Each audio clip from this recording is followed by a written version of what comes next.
how to go from your idea to actually making something, getting some market validation, and getting open. So for those of you that don't know me, let me introduce myself. I'm John Reif. I'm the owner of East End Market. We are a food hall in Orlando, Florida, going on our 10th year. We have incubated a lot of food concepts over the years. And in addition to having a commissary kitchen, we often have pop-ups at the market that are cottage food regulated pop-ups that are not in a commissary yet. So this is actually a great way to get started and build your audience before you sign a lease in a commissary kitchen or sign a lease in a restaurant, or kind of take the next step. So I'm really excited to have Jennifer Hagen here. Jennifer and I have known each other for quite a while. I actually spoke at an event she put on recently in Orlando, but she has been involved with IFAS, which is the University of Florida's extension office. They do a ton of great programming from this cottage food to my experience with them has been a lot in the agriculture space, organic agriculture and research. And so it's a state funded through the university program, or university, I guess their land grant university. So tons of great research there. And what's awesome about this session is that once it's over, there are a lot of resources that we'll be able to point you to in a follow-up email once this recording comes up. So if you guys don't mind, there's a chat feature here. So if you click the chat at the bottom of your screen, you'll see that it'll open up a little thing that says meeting chat. So if you want to interact with us during this session, that's the best way to do it. And then also at the very bottom left of your screen is a mute or a video. If everyone can just make sure you're on mute. So Judith and Dick, I can see that you guys aren't currently, and Chandra, Dick, thank you, good job. Judith, I think, is maybe out getting a cup of tea, but Chandra, thank you, well played there. So anyway, if you want to ask any questions, start it in the chat, but when we get to the Q&A section, I think there's an opportunity for you to raise your hands to speak somehow on this. So if someone figures it out, mention how to do that in the chat. Anyway, Carla, if you can press mute on your screen. So bottom left of your screen there. There you go. Great job. Okay, so listen, without further ado, let me make sure at least 5 minutes. Nope, I should probably wait another 2, because I know there's a lot of folks that are signed up for this and want to make sure we get everybody in. Anyway, we will be getting a copy of the deck. Yes. So Dick is asking, will you get a copy of the deck? Yes. And a day or two, I'm going to send out an email with a follow-up with the video of this, with a little survey, because I know IFAS wants to get some demographic data just to understand who is moving into interest in the cottage food space. So we will both have the deck and the video available. And Foster, if you don't mind pressing mute on your bottom. I don't mind it. All right, thank you. I'll look forward to hearing from you later, though. All right, so Naomi says, I see a raised hand in the reactions at the bottom. So reactions, if you see the smiley face with a little plus on it, and you click that, you can raise your hand, and that's how we'll know when we get to the Q&A section how to call on you, rather than you just talking over everybody. But great, we're at 20 people. I think we had about 45, 50 sign up, and I know a lot of those couldn't make it, but wanted to be on the email list so that when the recording was in. So we'll go ahead and get started. Jen is already the host, and she has a really good presentation here. The goal of which is to take 20, maybe 30-ish minutes as needed to go through the presentation to give you a baseline of what cottage food regulation is in Florida and the types of businesses that can utilize that work around. I guess maybe not the right word to use, but she'll speak to that, and then we'll move into a Q&A session, and I'll just kind of help moderate that as we get going. So anyway, as we move along, if you have questions, go ahead and ask them in the chat. If Jen feels like she can slow down to answer them, then great. Otherwise, we'll come back at the end of the presentation.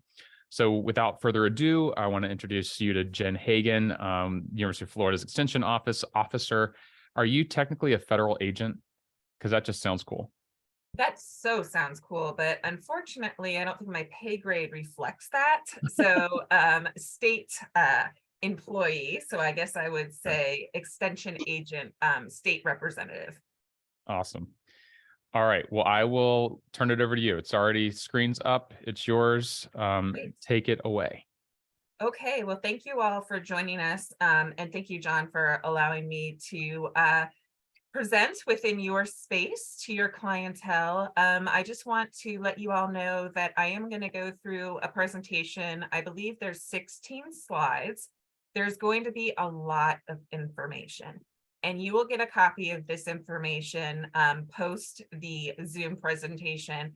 And also, as you have questions, as John indicated, go ahead and throw them in the chat box. Unfortunately, because I am doing the screen part, I can't see the chat, John. Yeah, I'll monitor So it for if you. there is anything that is, if feel free to interrupt me, but I guess I will say, if you all can just go with the slide presentation, let me cover all the things quickly. And then I think the power in this is going to come within the question and answer. A lot of times I find your questions will be answered maybe in the next slide or not or so.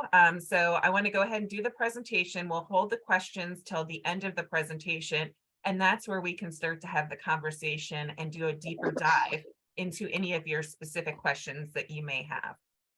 So without further ado, thank you again for joining.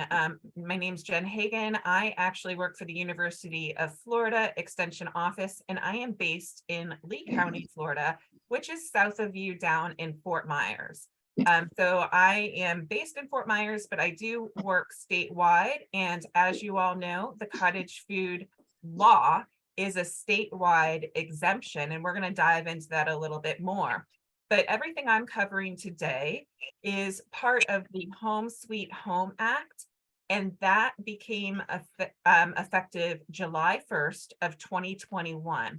So this is the most latest and greatest information with the cottage food exemption, and we're going to go ahead and dive into that now. All right. So, as John said, the University of Florida, can you see that, John, or are you still seeing the first slide? I see your second slide that has the Perfect. institution is equal opportunity provider.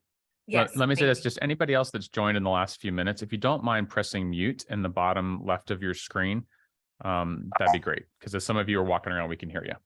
Judith in particular. All right, thanks. Please continue. Of course.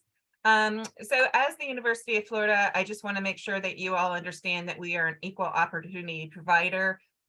We do all of our programming and all of our information in accordance with the Civil Rights Act, and all regulations, policies, et cetera, is encompassed in this slide. But this is why John had mentioned that I collect demographic information, because as a position that is funded with federal dollars, we have to make sure that we do not discriminate, and all of our information is provided to everyone, despite race, any of that information. So that's why we ask for the demographic, because it basically pays our salary in order for us to provide this programming to you free of charge. All right, so let's go ahead and dive into cottage food. The first thing I want to let you all understand, and it took me a minute to get this in my head as well, is that cottage food, most people refer to it as a law, but what it is actually is an exemption from any of the commercial regulations for food safety that you would have to abide to if you were operating in a commercial kitchen or a shared kitchen, similar to what East End Market has. So when you are operating and producing and processing food in a commercial kitchen, depending on what type of food product you are processing, you have to abide by the food safety regulations for that product and for that space in which you operate out of.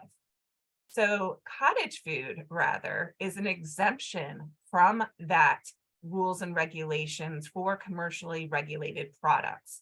So since it is an exemption, there is no license required, there's no permit required to operate as a cottage food operator, but you have to follow the rules of this exemption that we're going to dive into today.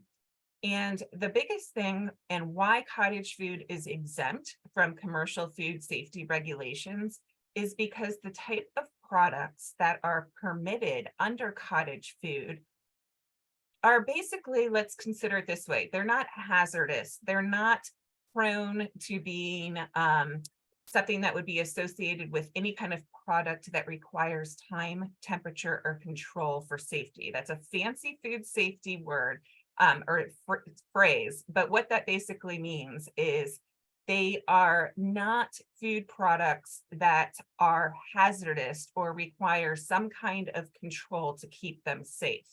So these have low moisture content. These are things that if you went to a big box grocery store, you might find in the bakery section on a display table.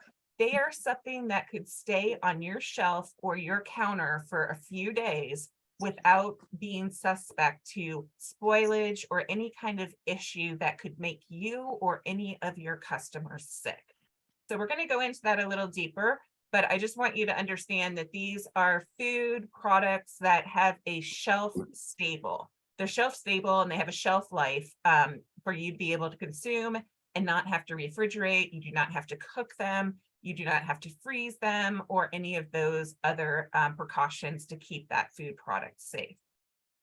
The other thing that's most exciting to people when they see the amount of money that you could make is you can make up to $250,000 annually under the cottage food exemption. Okay, so that ends up being very appealing to folks because it is the potential to have a side business or for you to launch, as John said, a product that you may have your friends or your families demanding from you that you make it, it's amazing, everybody wants it. And this is an opportunity for you to test the waters before you go commercial to see if there's really a demand for that product. So it's a great space for you to do some trial and error as you look into developing some of these products. Now, I will mention that this is an exemption. So like I said, it does not require a permit or any kind of inspection. But if there for some reason was an issue with any of the products that you sell, because you are operating under this exemption, you are subject to, if there are any complaints, that FDACS, the Florida Department of Agriculture and Consumer Services, would follow up with you to do potentially an inspection. And if you would use that inspection, there is a fine associated with that. So all of this information, I'm going to provide more for you to look at the specifics of these rules and regulations for the exemption. But I just want to kind of introduce that because, again, you are operating outside of the regulations. So there's a couple things that you have to agree to in order to be a cottage food operator. And we're going to get into that in just a moment.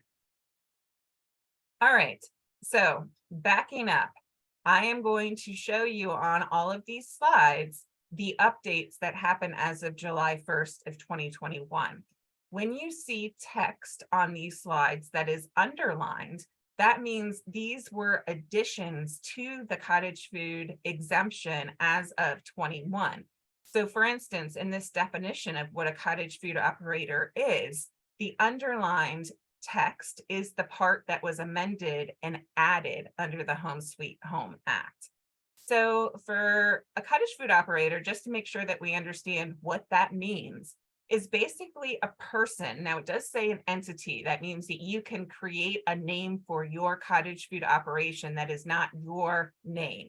So you could have a fictitious name for that entity, but you are still operating as an individual person. Now, you are producing or packaging cottage food products at your home, in your home kitchen, okay? So the statute, the Florida statute listed here on this slide goes through all of the regulations and rules for the exemption, but basically for you to understand, it's you producing and processing that product in your home kitchen. Okay, so that's the definition. And I'm going to go into that a little bit more, but I just want to make sure that we're all operating with that definition in mind. With that said, where can you produce food? If you're with me, where is it? In your home kitchen, right? Not in your garage, not in your she shed, not in your RV in the backyard. It has to be in your home's kitchen, period. That's the rule. So we're going to get into more of the specifics, but just so that we understand, it's you producing that product in your home kitchen. Now, if you rent, that's fine. If you own a home, that's fine. It again is where you reside in your home. If it's an apartment, if it's a condo, fine, but it is your primary residence in that kitchen. Okay, there is a lot to unpack in this slide, and I do not expect you to be able to read it. So this information is going to be within the information that we send out. But what I want to basically build a foundation of your understanding about is food safety, because this is the piece that's very important for you as a food-related entrepreneur to understand the specifics of food safety and why certain food products are allowed under cottage food and why others are not. So this is just demonstrating whether it is on your one side of your screen that has the green showcase of a list of items. That is the cottage food products that you can do. And I'm going to read those off so you do not have to try to read it because I know it can be blurry and it's hard to see. But when we're talking about cottage food, again, we're talking about shelf-stable products that do not require any time temperature control for safety. Okay, that's that TCS that I keep saying. It has to do with food safety. So you'll start to kind of get an idea of what these products are. They're basically things like breads, biscuits, cakes, pastries, candies. Chocolate is allowed. Honey is another thing that's allowed. So a lot of the clientele that I work with are also beekeepers because you can sell your honey under cottage food. So that's a whole nother population that is experimenting with cottage food before they decide to go commercial. Jams and jellies made from high acid fruits only. And if you have questions about that, I can help you offline with it. But basically, these are your fruits, jams, and jellies. You can have fruit pies, you can dry fruits. So dried fruits are also a cottage food product. Any dry herbs, seasonings, or mixtures. So for instance, if you are into making barbecue and you have an amazing rub that you use for your product, if it is within a dry state, you can sell that as a cottage food. If you make it into a sauce that has a liquid, that is not a cottage food because there is potential for food safety issues within that liquid. So again, it's dry herbs, dried teas, dried spices. Those things are okay under cottage food. With that said, homemade pasta, dried pasta, you can sell. You cannot sell it after it's been cooked. It can only be sold in its dry state. In addition, cereals, trails mix, granola, dried products. So you're starting to see the theme. Nuts, different notes, whether they're coated, whether they're seasoned, dried nuts are fine. Vinegar, flavored vinegars, popcorn balls. This one just cracks me up. Many years ago, the rage was popcorn balls. I really haven't seen a popcorn ball in a while. Maybe there will be, like a resurgence of them, but that just kind of makes me giggle a little bit. And then nut butters. This is including your almond, your peanut, and your cashews. So those are all the products that you can produce or similar products that you can produce under cottage food. Now, this is where I start to crush all of your dreams when I tell you what you cannot produce under cottage food. And these are things like your salsas, your marinades, your marinaras, your barbecue sauces, your hot sauces, any kind of canned or jarred fruits or vegetables or chutneys, flavored oils, hummus, garlic dips, fish, right? Or shell food products, any kind of canned pickled products such as relishes or sauerkrauts. You cannot sell you cannot sell any kind of seed sprouts or any bakery items that need refrigeration, excuse me. So that's going to be like your key lime pies or your cheesecakes, anything that would have a meringue, anything that requires you to keep it cold or in the refrigerator is pretty much not allowed underneath cottage food. Anything that has eggs, milk, or dairy products, cheese products, yogurt. Now, when I say that, you can use those ingredients within your product, but you cannot sell those products themselves. So if you're processing yogurt or some kind of cheese item, that is prohibited under cottage food law. You cannot sell any cut fresh fruits or vegetables.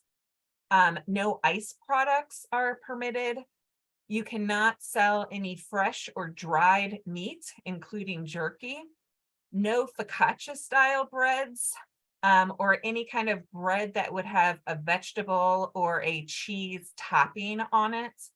Also, no homemade icings that are dairy or cream cheese based.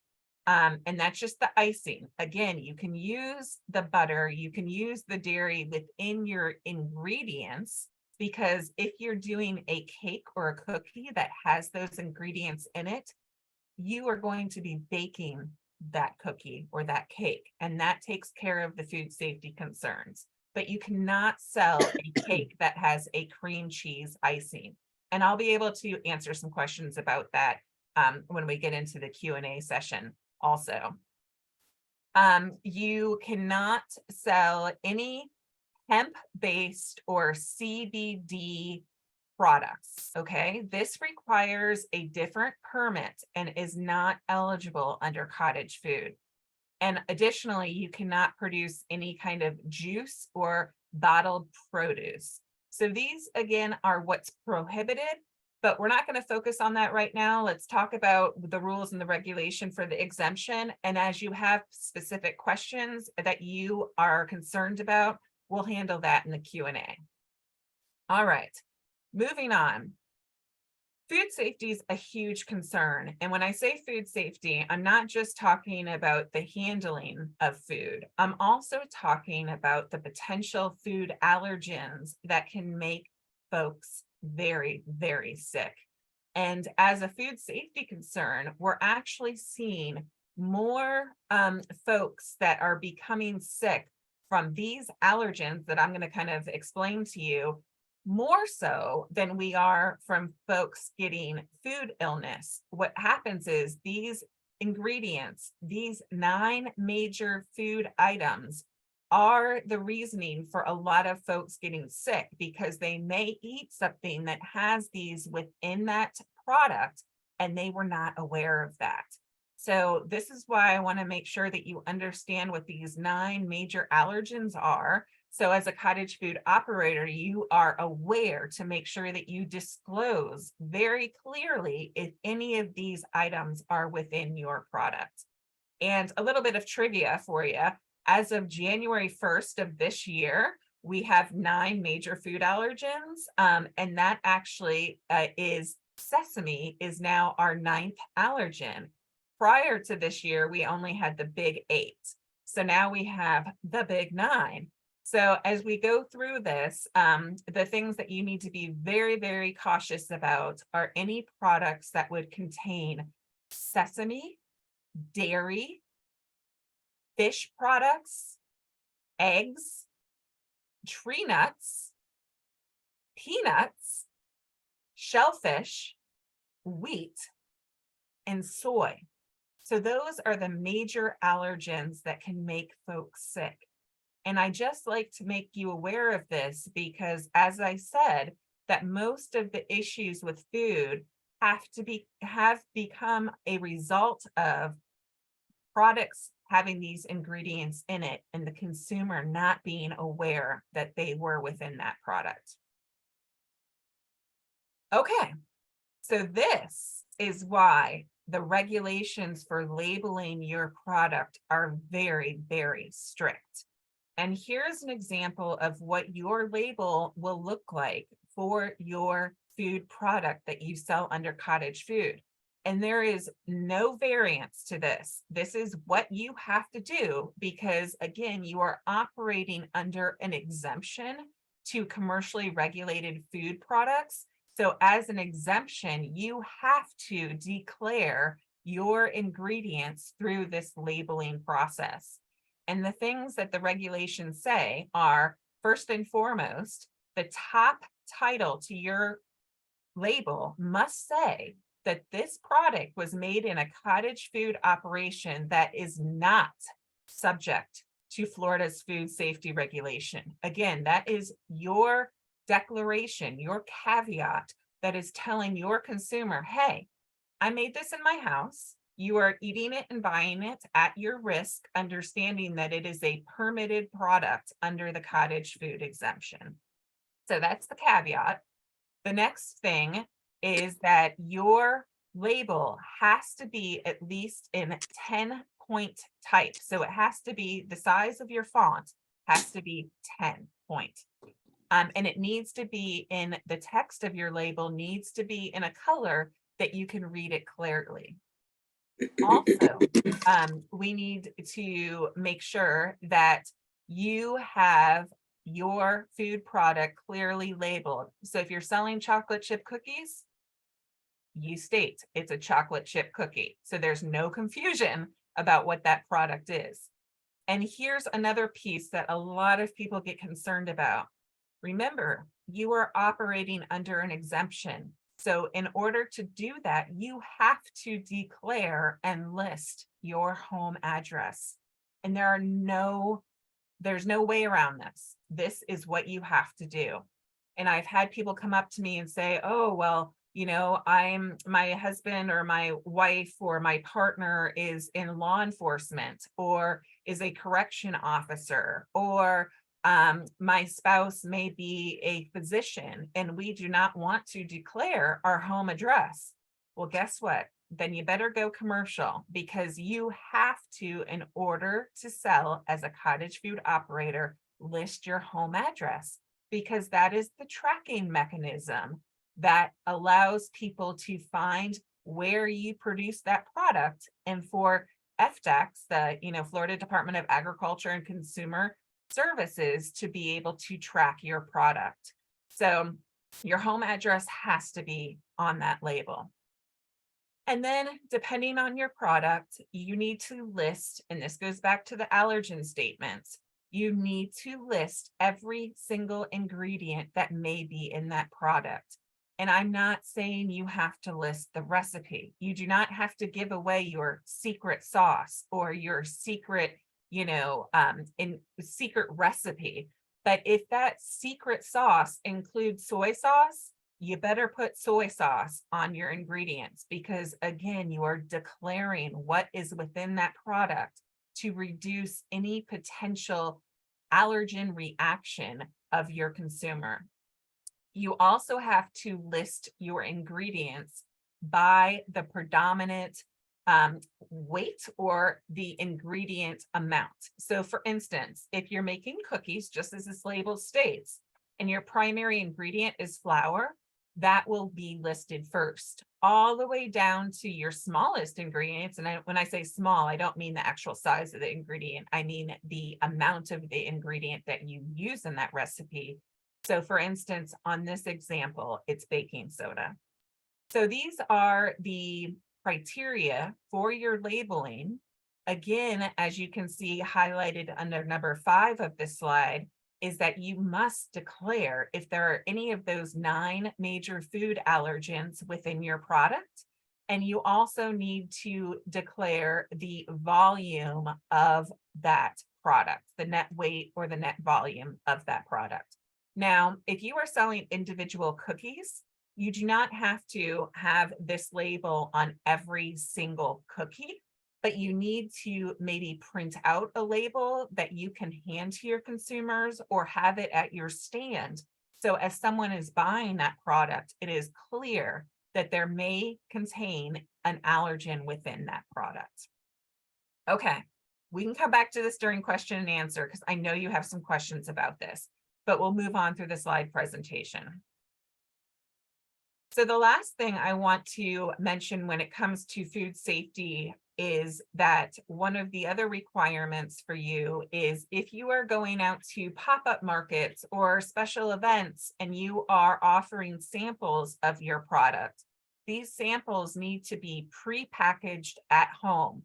Again, this is just another food safety concern that there's not a lot of handling. You're not breaking off a piece of cookie with your hands and handling it to your consumer. You're basically providing a sample that has been pre-packaged in your home.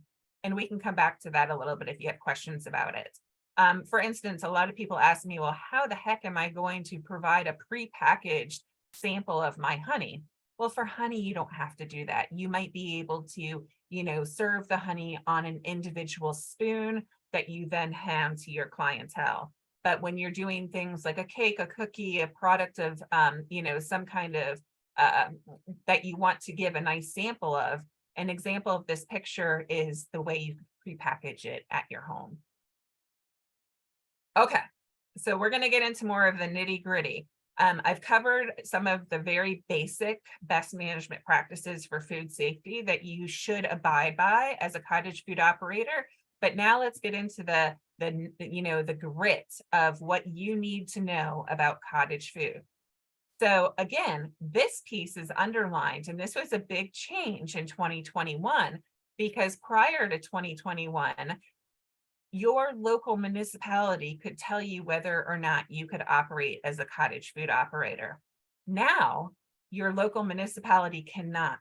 It is preempted by the state. So again, the state oversees the cottage food exemption, and FDACS is your regulator that would be following up on any concerns. And they are also your regulator that outlines the exemption for you. So there is no local law, ordinance, or regulation that could prohibit you from acting as a cottage food operator. However, please don't be confused with if there is some kind of zoning or code enforcement local issue you would be required to abide by. So an example of this is if you live within a gated community and your neighbors get really upset if you have lots of traffic coming in and out of your home, or there's an issue about parking, then code enforcement could follow up with you about running a business out of your home from that aspect. They can't tell you you can't operate as a cottage food operator, but if there's increased traffic or there's some kind of, nuisance or visibility that you're running this business out of your home, that would be an example of how code enforcement could follow up with you in regards to any kind of nuisance of having people coming in and out of your home. But I would tell you, just as a safety precaution, go meet your customers somewhere else. You don't need to have people coming to your home to pick up your products, but we can get into that a little bit more of the question and answer. Okay, so one of the things you do have to understand is that some cottage food products are taxable. And if you cannot sleep at night and you want to read the IRS regulations about what is taxed and what is not taxed, I can always send that to you. But for an example, chocolate is taxed. Chocolate chip cookies are not. I know it doesn't make sense, but there is a form for that. I can give you the information, but the best thing you need to understand and the best avenue for you to reach out to is your local tax collector. Talk to them. They're going to say, hey, you need a home business account or a tax account application. You need to file that with them because they really don't care what you're selling. They just want to make sure it's all retail to them. So they want to make sure that you're abiding by the regulations for tax collection. So if you have questions about that, please reach out to your local tax collector, but note that you are potentially required to have that account application as a home business. And if you have additional questions, throw them into the chat. We can chat about it. Okay, So again, let's talk about where you cannot sell your products. First and foremost, I will kind of show you that these 4 boxes here on this slide are entities that are regulated for food safety. So these are your restaurants, your grocery stores, your food trucks, your antique or consignment shops. These are places that are retail operations that are mandated and regulated and inspected by other codes. So for instance, you cannot sell your cottage food product to a restaurant.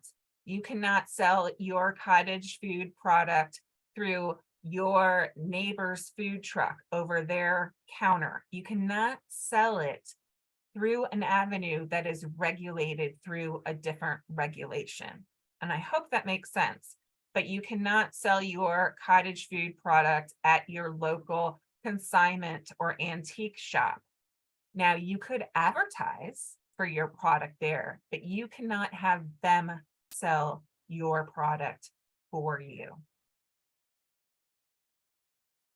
Now, let's move on to what you can do, right? Because that's what you need to know. Where can you sell these products? So again, one of the biggest changes in 21 was the world became your oyster, because as of July 1st and 21, you now can advertise, collect payment, and sell your product over the internet or through the mail, which is huge. That prior to 2021, you could not collect or take orders over the internet, and you could not mail your product. You had to sell that product direct to your consumer. So now you can mail, you can advertise, and I'm sure you've got questions about this, so we'll handle it in the Q&A. You can sell your product at a farmer or pop-up market. You can go to a special event. You can have a stand at a flea market or a roadside stand. However, if you live next to a farm that has a roadside stand, you cannot sell your product at their stands. Does that make sense? Because that's regulated under a different regulation. And we can come back to this, but the biggest change is now you can advertise, collect payment, and mail or ship your cottage food product throughout the United States and beyond. Okay, so I kind of touched on this already, but how do you sell and market your cottage food? Like I said, you can do it now by mail order. You can do it over the internet. You can ship it through the U.S. Postal Service, any of the other commercial shipping entities. You can sell it through e-commerce. So that includes your Etsy, your Amazons. I will tell you, they take a big percentage of that. So maybe stay away from that because they're going to take more of your income probably than you want them to. You can advertise where you're going to be set up or what products you may have over Facebook and Instagram. And another thing I wanted to point out, at some of the local farmers markets, cottage food products are eligible to receive SNAP benefits. And when I say that is not SNAP benefits, excuse me, SNAP recipients. And SNAP is that the food program, Supplemental Nutrition Assistance Program. Some of the farmers markets allow you to get different double your bucks if you're a SNAP recipient. So as a cottage food operator, you can actually take that coin or token or credit from those recipients and work with your farmers market manager to be reimbursed for that. So that's a really big thing when it comes to just another clientele base that you have access to. And that wraps up the official presentation. When you receive this, there are links within this document that take you to FDEC's Cottage Food Operation Guidance document, which is a 4-page PDF document outline, basically everything that I've covered really quickly. We also have, the University of Florida has what we call an electronic database information system. And I have created a document within the EDIS software system that outlines cottage food, very similar to FDEC's guidance document, but these are resources for you. Also, my email is the best way to get a hold of me today in this digital age. So if you want to shoot me an email, if you have something specific that you don't want to ask or share today through our Q&A, please feel free to do so. John, I'm going to go ahead and stop sharing my screen so we can start with the Q&A portion. And if you don't mind looking at, as I do that, some of the questions in the chat. Yeah, we've got a fair few, all really Awesome. excellent ones, actually. I'll just start at the ones that came in first, because that way it'll fall sort of in line with the way the presentation went. Laura was asking for French macarons. They often have fruit filling or chocolate or lemon curd. Are any of these fillings not allowed under the cottage food exemption? If you are cooking that macaron, right? If the product is within those and they do not require refrigeration or any kind of time temperature control for safety, and they have been baked within that baking process, those are permitted as a cottage food. Okay, product. so in that regard, most macarons, and Laura, you're welcome to unmute and ask this directly if you want to. They bake them as this two sides, and then they put the filling between. I don't know if so I guess that, to your point from earlier, if you're baking the product that might be questionable, it's fine from a food safety standpoint. It's really, if you're putting it in after the fact, that might be where you run. So let's ask it from that question. Can you clarify from that point of view? If they're filling it after they've baked it, what isn't permissible as a filling? Like you mentioned, like there is, non-dairy, non-egg fillings that could be utilized, but. So let me maybe give an example. When you make a fruit pie, right, you are preparing the filling, you're baking, you're processing it, you're bringing it up to a temperature for that to gel or to set. Then you add it into the pie filling, whether it be a crust, whether it be a graham cracker, whatever the case may be. But then that process is done. So you have treated those products based on the processing of the baking. So if you had a fruit pie, or let's say, try to think what else, a pumpkin pie, right? That's a good example. That's fine. The minute you put a meringue or a whipped cream on top of it, that would not be permitted. So does that make sense? Yeah, she's clarifying too, that she's talking about things that would be added after. So that helps clarify that if you're adding it after and it's not going through the baking process, Laura, you want to go ahead now? Yes. Hi, guys. I'm sorry. Yeah, the question was specifically because, as John said, yes, the macarons, you bake the shells, and then the filling that you have also prepared, according to food safety guidelines and all that, then goes in between the two shells. Yes. And the macaron is put together. So my question was, yes. So in that case, would that go under the fruit pie example that you put, or under the whipped cream on top, as you said? No, I would say that, I'm sorry, there's an echo. I would say that would be a permissible product because you have done both of those process separate. It's just you're packaging them together. So yes, those would be permitted under cottage food. Thank you.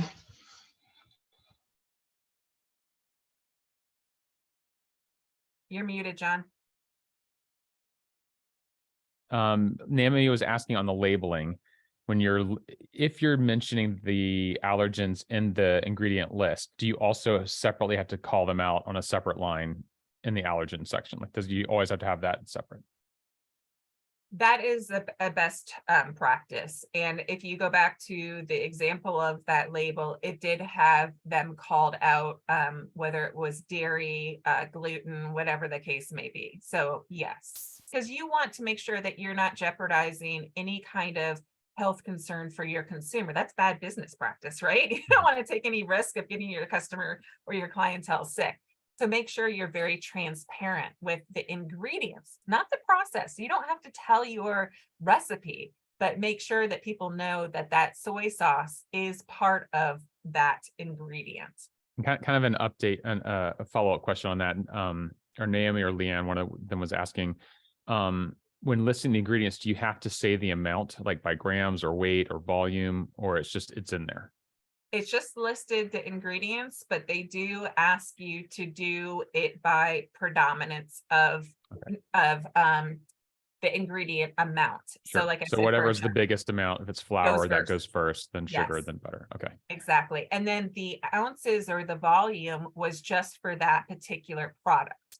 So Mhm. it would be the weight of that pound cake or the weight of how you're selling those cookies. Okay. So if you're selling it by one individual cookie or a baker's dozen or a 6-pack, then you would say that that amount or that weight or volume for that product for that sale is how you would label it. Okay. This is actually a really great question about you like if you have a fellow farmer who has a CSA box, can they carry your product as an addition? So let's just use honey because it's an easy one. So let's say I've got a honey, I package it under cottage food. I normally sell it direct to consumer. My next door neighbor has a CSA. Can he buy my product wholesale and put it in his CSA boxes? Unfortunately, no. So anything bought wholesale and resold is not permissible. Correct. That's a regulated product at that point because, and this, thank you for asking that. This is something that I always, when I do any kind of consulting, I'm sure, John, this is something that you always help your entrepreneurs think about too, is who is your customer? Who ultimately is your customer? Mhm. If you're looking to sell to businesses, if you're looking to sell wholesale, or if you're looking to sell retail, then those are regulated processes. Those are regulated through FDACS or the Department of Business and Professional Regulation, that you have to go through those entities. So with cottage food, you are always selling direct to the consumer. Now, that doesn't matter if you're meeting them in a Walmart parking lot to, hand over that product, or if you are selling it online and shipping it to them. But the end consumer is who you are selling to, not somebody who's going to turn around and sell it as part of a package or a CSA. I will tell you, there's some confusion sometimes about this. So this is good to point out. Say you have the most amazing wedding cakes and you are selling wedding cakes to folks who are getting married for their reception.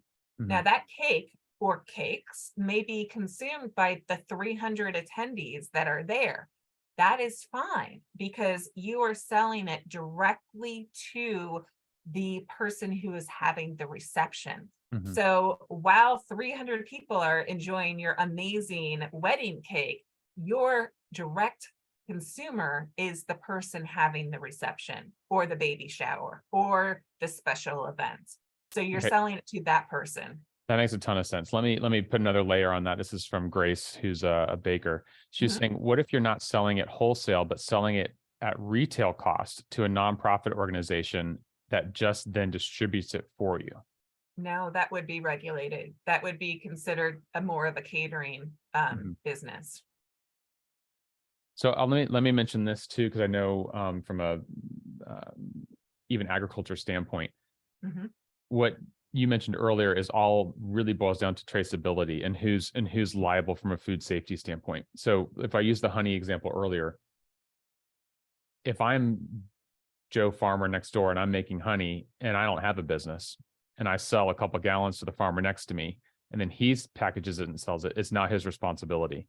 So, meaning I'm just saying that when you're looking to sell to somebody, that's what they should be thinking from a liability Yes. standpoint is if they messed this up and sold it to me and it's contaminated somehow and then I go ahead and sell it again, it's not traceable anymore. I took on the liability of that. And so you can't, as the middleman, I guess, Right. or middlewoman, Right.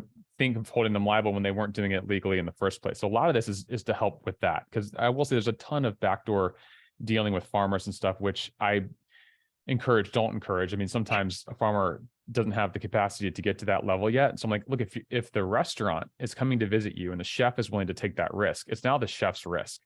Right. I wouldn't suggest many chefs do that, but it is, I mean, there are stepping stones that are, I wouldn't say in gray areas, like it really shouldn't be done legally. Right. but just to say, just for the conversation of whose responsibility is it in those situations, it really is ultimately the person who is the final point of retail, either in the restaurant or to the consumer. So I think in Grace's standpoint, that nonprofit then becomes responsible if anything is awry with her product, because it's not really meant to be resold. Right. Exactly. And Okay. that is, when you mention the example of honey, I always say it's sticky, but I love puns. But that's its own animal. And that's why so many of my clientele are beekeepers or small, honey producers. But I always, I just spoke at Bee College at UF in March, and so many people were asking me about, just like you're saying, the traceability. And that's why you really have to think about an entrepreneur as an entrepreneur, who you want to sell to. And if you're looking to sell to other businesses and restaurants, then go commercial, right? Because let me give an example. If you are selling cupcakes, and these are gourmet high-end cupcakes, you're making them out of your home, you're charging $5 a cupcake. This is just for the conversation's sake. You would have to produce 11 dozen cupcakes every day to reach that $250,000 threshold. So this is where I want people to think about it as they're scaling up. Of course, as an extension agent, we're always looking to launch businesses. We want to spur economic development. We want to help you grow your business and grow your product. But this is where it comes into not only food safety, but an issue of storage. Because if you're doing that in your home kitchen, think about how much you would need as far as refrigeration to store your ingredients. How are you going to be storing the final product? Meanwhile, feeding your family or yourself 3 times a day while you're doing this. And I just want you to take a sidebar and think about what's going on in your kitchen right now. I can guarantee you that my Norwegian forest cat is sitting on my countertop right now. Can guarantee it, right? So think about what you do from a sanitation, from a cleaning perspective. You want to make sure that you're not doing anything that would impact not only the safety of your product, but you don't want to upset or completely derail your household schedule. So a lot of people find they start under Cottage Food as a way to launch, to get a test drive, to feel out the market, but they become quickly out of space, out of storage, and need the facility such as yours, John, at East End Market, whether it be just starting in a shared use kitchen, just to be able to store and produce those products quickly to meet the demands of their clientele or customer base. So that's something you don't think about when you're starting, because that's a lot that you have going on. And it may you may outgrow Cottage Food, and that's the hope, right? Is that you become successful and launch a brick and mortar bakery or a retail or a wholesale manufacturing business, depending on what your product is. Cool. Okay, that's great. And Grace, if I didn't fully ask that the way you want, please feel free to raise your hand and we'll get you in there. Actually, Leanne's asking a great question I want to ask as well about insurance. But Christine was saying about SNAP, or I don't know if it's still called WIC, but I know that some of the like EBT stuff is now digital. Like, can they sell their product online and have someone pay via SNAP or EBT online? They can, but I think from an administrative perspective, that gets tricky, because I think you need to be able to have a certain administrative side to accept that payment. And I don't know if our Cottage Food operators are going to be able to do that. I would have to get back to them on it. That's why traditionally those Cottage Food operators that are selling at farmers markets or special events where these SNAP benefits are accepted, that administrative side is taken care of for them by that farmers or special event manager. Okay, cool. Yeah, I've seen that. Great. So then Leanne asked this question, and I'm going to put one caveat in front of it. When you're teaching this, when you're seeing people in the marketplace, are you often seeing them operate their business as a sole proprietorship? Are people starting LLCs? And I can talk more about this, but I'm sure most people just getting going are just John Rife selling my product. Sure. But are you seeing in his IFAS teaching, moving into more of a limited liability corporation just for, limiting your liability? Right, right. We see both. Most of the time it's, John Doe operating as John Doe, and they may call themselves, sweet whatever treats. But from a business and risk perspective, I can't advocate for one insurance company over another, but I will tell you that one of the ones that I see that handles cottage food operators, particularly in also small farms, mobile food establishments, is Flip. It's called FLIP. Mhm. And it's Flip Insurance. I want to say the last time I checked, and it's been a while, it was, a very small amount for a year coverage. And I want to say that coverage was almost like, it's not $1 million, but it was way more than you would ever need in case there was any issue. You do run into the risk that if something was going to happen, you are operating out of your home, and then that becomes an issue of, what can that person go after? And so that's where the risk is. So having something like Flip or an insurance product that is very similar to that, I would always advise to help reduce the risk to you and yourself and your prime residents. Mhm. Okay, that's great. So just, we're basically talking about two things, folks. We're Mhm. talking about business structure.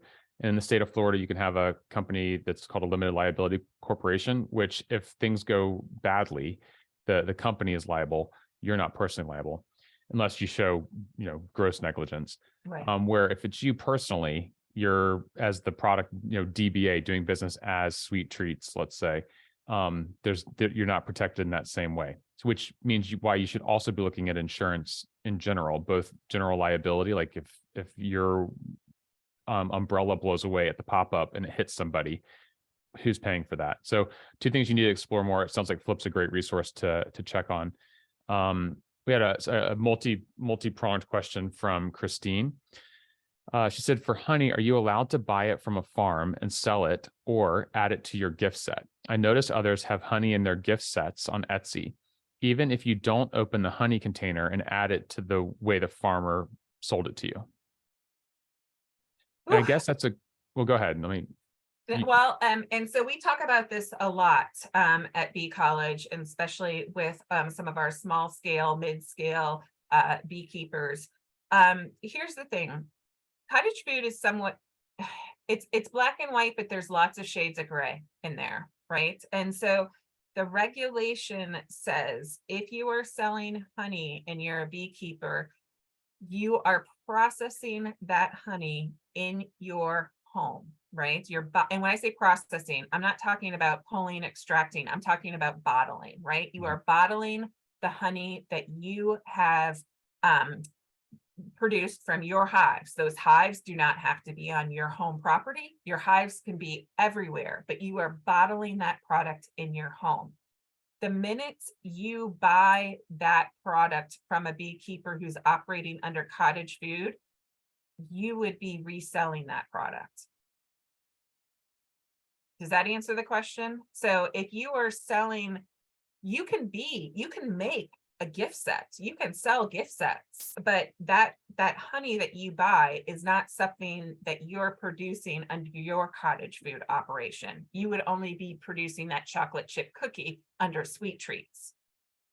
So you could not be selling it. Yeah, you could be selling it as, just a retail business, let's say. Right. Yeah, but you can't be operating it as cottage food. Exactly. And that's why when I always direct people to talk to their tax collector, because that would be where the tax would come in, right? It wouldn't be on that particular food product, but all of a sudden you're selling a gift basket, or you might be selling shirts that say Sweet Treats on it, best honey in town, or whatever it may be. But that's where it kind of gets out of my, expertise when it comes to that. A couple follow-up questions there. Can you sell cottage food items with non-cottage food items? So to that, Christine, basically this is the follow-up to that, is that, okay, you've got your own cottage food, let's say, and then could you sell, let's put it in the CSA. Now I'm the CSA and I've made, it's a bread CSA. Mm-hmm. And I've got 3 pieces of bread that go out each week. but I also want to add in a bit of retail honey. So let's say it's not a cottage food item. My three things are cottage food, but I'm going to sell as part of a subscription 3 pieces of bread and any other bought wholesale food product that's packaged and safe to resell. Can I sell those in the same package, like same kit? That's a great question. And this is the first time I've really had that specific question. So I would Good job, really Christine. want to follow up with Steve Carmody, our buddy Okay. at FDAX. My gut is telling me if you are selling the package, and you're an artisan bread, cottage food operator, if you want to buy someone else's honey and somebody else's jam as a condiment to go alongside that product, I don't see there being any problem with it, but you would only be responsible for the cottage food product that you are making and selling as sweet treats, if that makes sense. But Mhm. let's get clarification on that, John. And I'm happy to reach back out to your group in regards to that. Okay. Christine also went on to ask about, showing net weight on things, and if it's a little bit over, is that a problem? I'm going to say no. It's more if you've said it's high and it actually comes in low weight, that's the problem. And the last one was, I know you cannot sell your items, but what if someone uses your item? For example, if a family member uses my tea leaves in their gift set, but I don't charge them, but just give them the leaves, or will I have to sell those gift sets myself directly? Ooh, so you're way overthinking this. If you are, first of all, if you are producing something and giving it to friends and family for their use, that's really kind of like on them. Like we're trying to look at, again, the traceability and how many cooks are in the kitchen when it comes to that product. So you can always give anyone these items, but when you're selling it, you need to sell directly to your consumer. So the tea leaves would be the cottage food product that you're selling, right? That's by itself. The minute your customer does something else with it, it's out of your, responsibility, because now they're basically, like you used the term before, the middleman, or this is the wholesale. It's like your part. wedding cake analogy. Right. Okay. Good. That's great. So, I mean, to kind of answer your question, Christine, either to give it or sell it, if it's just one person came to your booth, so to say, and bought it, what they do with it after that is not your problem, unless knowingly they're saying, "Hey, I'm going to go resell this stuff," and you just go la la la la la. Yeah, I'm Didn't not hear hearing that. this.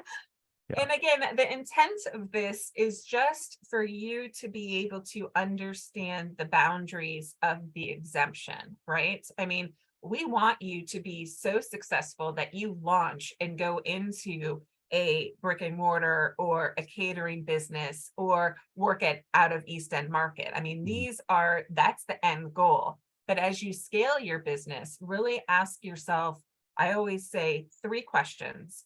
The first one is, who do you want to sell to? And this is where it comes down. Do you just want to go to farmers markets, or do you want to sell to Publix, or do you want to sell out of, a gourmet, shop? Like, who do you want to sell to, the business or the end user? The second question I ask is, where do you envision yourself producing or processing this? If it's a certain type of product, it's going to push you already to a commercially regulated and inspected facility. But if you're looking just to do small scale, you can do it out of, your cottage food operation. So that's the third question I'm trying to think in my head, because I've kind of gone about this in circles. Who do you want to sell to? Where do you want to sell it, and how do you want to sell it? So those are the questions you really need to think about as an entrepreneur. And you can speak more to that, John, based on your experience with launching and growing or scaling up some of these businesses. Yeah. And what I would say about cottage food, if you're fortunate enough that what you want to do is permissible by the cottage food exemption, it's a great way to get market validation, to test your recipes with and get paid to do it. Where when you are going to more of a commercial setting, you're taking on a bigger financial like startup cost versus doing it in your home. So that's why the state did this. Let me jump to a couple other questions. Christine, I'll come back to yours just to provide time for some other questions. Grace said, Jen, you mentioned if you are selling individual cookies, you do not need to add the label to every single cookie, but if sold in person, could hand off to the customer at least one copy of the ingredient list. So if you're selling 100% online, can the ingredient list just be added to each individual item on your online menu? The information has been displayed to every single person per item being purchased. Or if they're buying one cookie, does that one cookie have to go out with the label, or if they're seeing it online, does that qualify? Well, what I would always do is, yes, you can put the labeling requirements online per the product, right? But I also think a best management practice would be just to print out a small little label that you could throw in the box when you mail it out, just to cover yourself, why not? Because if I order it, but then somebody else in my household picks it up and doesn't know what it is and get sick, I can go back to that label or online and be like, oh my gosh, I had no idea that there was sesame in here and you had that allergy. So just think about liability and covering yourself. Okay.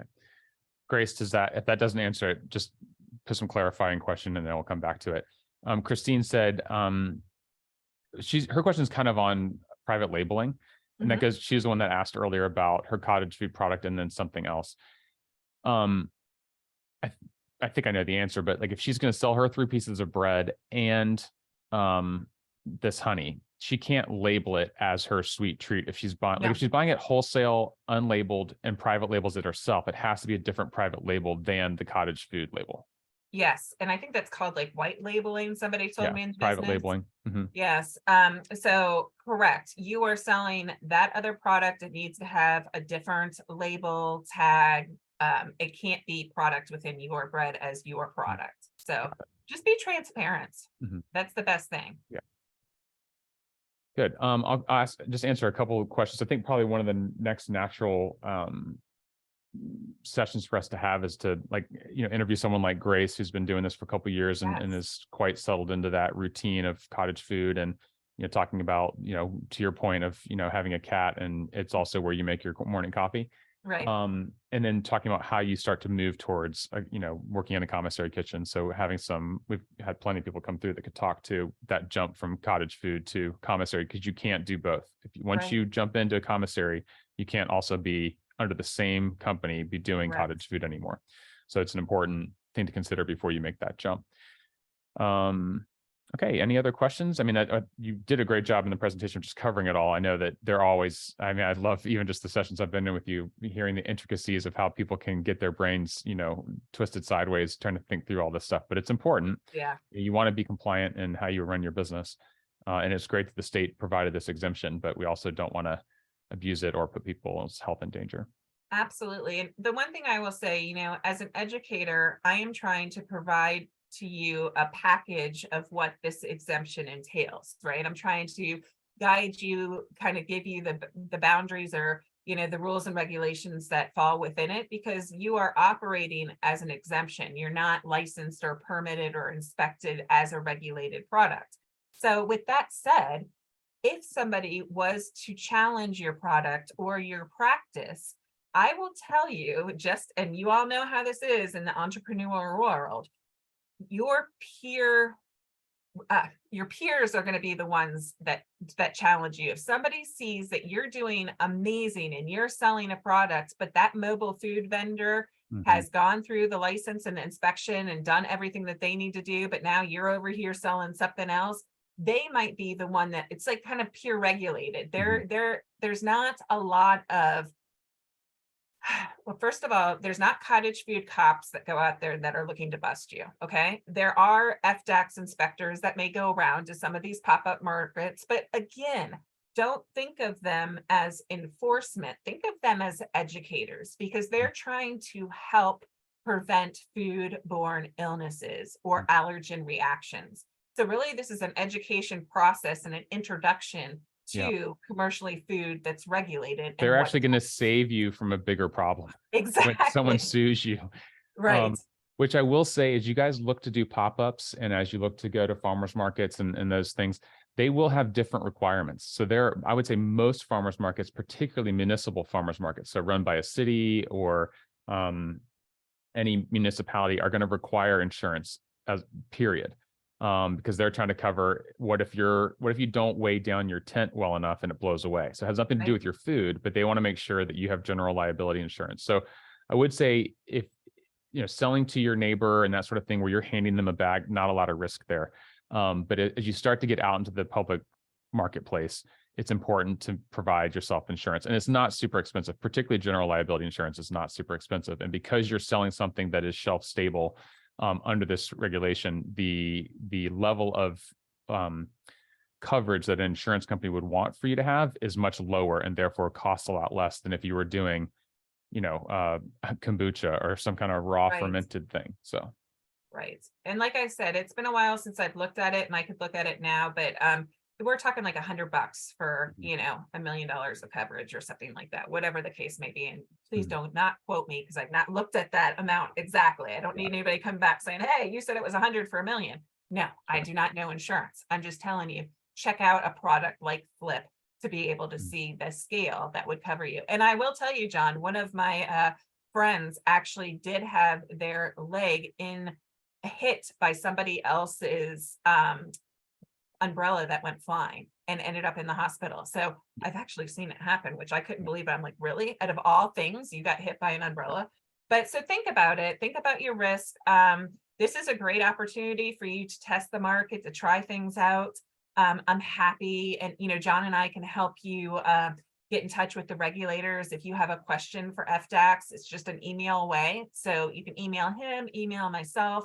Another thing I'm just interested in, I know we talked about collecting demographics, but the 31 of you that are on the call right now, if you don't mind just popping in the chat box where you geographically are located, this is just a fun thing. I love to see the reach of some of these programs, because with Zoom, we can be everywhere. So whether you're in Orange County or whether you're in Atlanta, Georgia, it's always kind of fun for me to see who pops on these calls. And please feel free to reach out to any, either myself or John, if you have specific questions, because we can definitely put you in contact with those regulators or answer that question for you. yeah, So I'm thank just you gonna so much. This is great. I'm gonna put so the best thing for us is info@eastendmkt.com. So that's the best email address for us. And Someone I'll had put asked, my email again in the chat box for you all in case you missed it. someone had asked about the pop-up experience at East End and what that's like for people. We have all sorts of stuff from full-fledged food trucks to people that are making Ethiopian food to prepackaged food, cottage food, to FDAX and DVPR regulated businesses. So it really depends mostly on what you're trying to do. And then, watching our Instagram to see who's coming up that weekend. And I would say just come by and talk to people there where we typically have pop-ups from 11 to 3 on Saturday and Sunday. And there's always at least one food vendor, but cottage food, you actually are in pretty good shape because as you move into DVPR, which means, so it just might be a little ahead of the game, but FDAX, Florida Department of Agriculture and Consumer Services, is really there for minimally processed, not made to order foods. If you are having someone come to your booth and you are making the food product to order or cooking it in front of them, that typically means DBPR, Department of Business and Professional Regulation. So as you look at both of these paths, that's really where you're going to go. Are you going to be mostly you prepare it offsite and maybe just kind of finish it there, or are you made to order almost like a miniature restaurant popped up somewhere, ultimately destined for a brick and mortar shop? So hopefully that kind of gives you one more little step towards down the path. And then there's definitely been a lot of chat directly to me after I mentioned doing another follow-up of how you move from cottage food into a commercial kitchen. Yes. And that's what we do at East End, is basically help people from idea to commissary to your first pop-up to a brick and mortar to now we're actually just got the print copy of my new book about helping people scale their company. So that should be coming out into May. So getting people from 1 store to 4 stores and more. So we've seen the gamut, and we want to make sure that we help you guys along the way, because Orlando is a much tastier place to live thanks to all that you're doing. I am not a chef. I am just the circus master. So happy to have you guys bring in your unique skills to bear. So we will send out an email probably, I'd say by the end of the day tomorrow, If not, sometime over the weekend that has the recording of this, that has some resources from Jen. I'll have our email addresses in it. So if you want to get back in touch and ask particular questions, or if you just want to be involved in any future course, now that you're in our system, we won't be peppering you with stuff if it's not relevant. But if we have another class coming up that we think would be relevant to you, we will certainly keep you in the loop. We got one more question. Last question. Thank you. I understand I can sell the honey I have to use their label information, but can I, Christine, why don't you just unmute yourself and ask that directly? Because I'm having trouble translating. Sorry, I'm on my tablet. I was using my keyboard. Can you hear me well? Yes. Okay, perfect. So I understand that I can use the honey from a farm, right? I have to use their label, but can I put it in my own package for buy gift sets, or it has to come directly from them and their seal? So I will tell you, Christine, this question is not clarified in any of the guidance documents. So again, just as best management practices for your own business, I would just clearly state that you're using, John Doe's honey from, Honey Farm EXT or whatever it's called, but that you as the cottage food operator are only selling the bread. You are adding condiments, but your product is the bread. Right? So if you're doing a gift basket that has 3 different loaves, and I'm not saying this is what you do, but you have 3 different types of artisan breads, and then you're just adding in that gift basket condiments to use on that bread, I think you would be fine. But that is not that specific question is not vetted in any of the guidance documents. And I'm happy to take it on to FDAX and ask their clarification, but they're going to say that's just like packaging and not your product. So we'll get back to you on that. That's a good one. Thank you. That might be my new question of the day, John, right? We always have these very interesting questions that people ask. So we can get back to you with that. And I'll also mention that Ashley, our general manager, has been on this Zoom, and she has put a link into the chat for our pop-up consideration. So we do curate, if you're very clear that you're just getting started in cottage food, we tend to be a little less stringent there. Most of the time, if someone is brand new, we are trying to protect our customers from people that are just don't know what they're doing yet. So it may sound a little harsh, but also we have a brand that we have to keep up a certain level of quality with. But if you're attending this, you're obviously self-motivated and trying to do something well, and we love to showcase cottage food when we can. So feel free to fill that out. If you're selected, you'll be included. And basically once a month, we send out openings for the following month. So now would be a good time to get in there, because we'll send that out right before the last week of April before May. So yeah, I think that's great. We were planning on just a little bit over an hour. We did a good job there. So thank you, everybody that was able to attend. You have our email addresses if you want to ask more questions. Once the video is uploaded, I'll send you a link. And thank you so much, Jen, for sharing your information, your candor. You're a very affable person. You make something that could be very dry, palatable. Oh, thank you. Thank you for demystifying a lot of this for us. And everyone that's on here, best of luck with your ventures. We look forward to seeing you at a pop-up sometime soon. Thanks, everyone. Thanks, everyone. Cheers.